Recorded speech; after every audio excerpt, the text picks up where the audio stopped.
यार Minaj fast food वाले ਦਾ ਬੜਾ ਟੇਸਟ ਸੀ ਯਾਰ, ਬੜਾ ਜ਼ਬਰਦਸਤ ਸੀ ਯਾਰ। ਬੜਾ ਸਵਾਦ ਆਇਆ। ਸ਼ਾਮ ਨੂੰ ਇਹਨਾਂ ਇੱਥੇ ਹੀ ਆਇਆ ਕਰਨਾ। ਅੱਛਾ ਆਹੋ ਚਲੋ ਕੋਈ ਗੱਲ ਨਹੀਂ। ਉਹ 100 ਰੁਪਏ ਤੇ ਦੇ ਆਪਣੇ ਸਿਰ ਚਲੀਏ ਤੇ। ਯਾਰ ਪੈਸੇ ਤਾਂ ਨਹੀਂ ਮੇਰੇ ਕੋਲ, ਅੱਜ ਤੂੰ ਦੇ ਦੇ। ਚੱਲ ਕੋਈ ਗੱਲ ਨਹੀਂ ਮੈਂ ਦੇ ਦਿੰਦਾ। ਹਾਂ। ਹਾਂ ਚੱਲ ਭਾਜੀ ਕਿੰਨਾ ਬਿੱਲ ਹੋ ਜਾਣਾ? 200 रुपये 200 ਰੁਪਇਆ। अच्छा ਆ 100 ਆ 200 ਰੁਪਏ ਹੋ ਗਿਆ।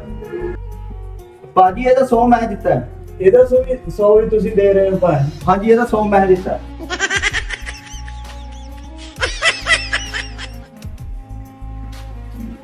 अस्सलाम वालेकुम।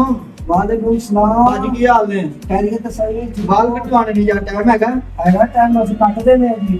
अच्छा ਹਾਂ ਕਟਾਣੇ ਕਿੱਥੋਂ ਨੇ, ਵਾਲ ਤਾਂ ਠੀਕ ਨੇ। ਚਲੋ ਕੋਈ ਨਹੀਂ, ਅਸੀਂ ਕੱਟਦੇ ਨੇ, ਅਸੀਂ ਤਾਂ ਪੈਸੇ ਹੀ ਲੈਣੇ ਨੇ। हाँ जी हाँ जी चलो जल्दी करो फिर। ਇਹ ਪਸੀਨੇ ਤਾਂ ਆ ਕਿੱਥੋਂ ਆਏ ਹੋ? ओ यार इथों ना सी मनाज फास्ट फूड ਤੋਂ ਪਕੌੜੇ ਖਾਦੇ ਨੇ ਤੇ ਇਹਦਾ 100 ਮੈਂ ਹੀ ਦਿੱਤਾ ਹੈ।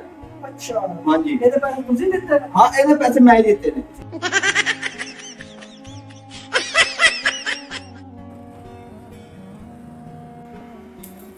अस्सलाम वालेकुम जी। ਵਾਲੇਕੁਮ ਅਸਲਾਮ। ਭਾਜੀ 100 ਦਾ ਨੋਟ ਕਰ ਦਿਓ। 100 ਦਾ ਨੋਟ? ਹਾਂਜੀ ਪਸੀਨਾ ਕਿੱਥੋਂ ਆਇਆ? ਉਹ ਯਾਰ ਮਨਾਜ ਫਾਸਟ ਫੂਡ ਤੋਂ ਨਾ 200 ਰੁਪਏ ਦੇ ਪਕੌੜੇ ਲੈਣੇ ਉਹ ਖਾਦੇ ਨੇ ਤੇ ਇਹਦਾ 100 ਰੁਪਏ ਮੈਂ ਹੀ ਦਿੱਤਾ ਹੈ। ਹੋਰ ਇਹਦਾ ਵੀ? यार तू है कुछ चवल आदमी, कितने जाना 100 में देता 100 में देता। तू 100 लाख दे के मेरे सलीम कर रहे? मैं ही देता 100।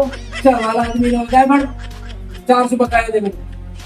चल फड़ कितने जाना 100 में देता 100 कटे 400 बकाया दे 100 कटे अपने। तो है तू गरीब आदमी बात करती, तमीज ही नहीं है तेरी। यार मैंने कितना पैसे 100 मैंने कितना 400 बकाया फड़ा दूंगा। हेलो 400 बकाया नहीं कर दो।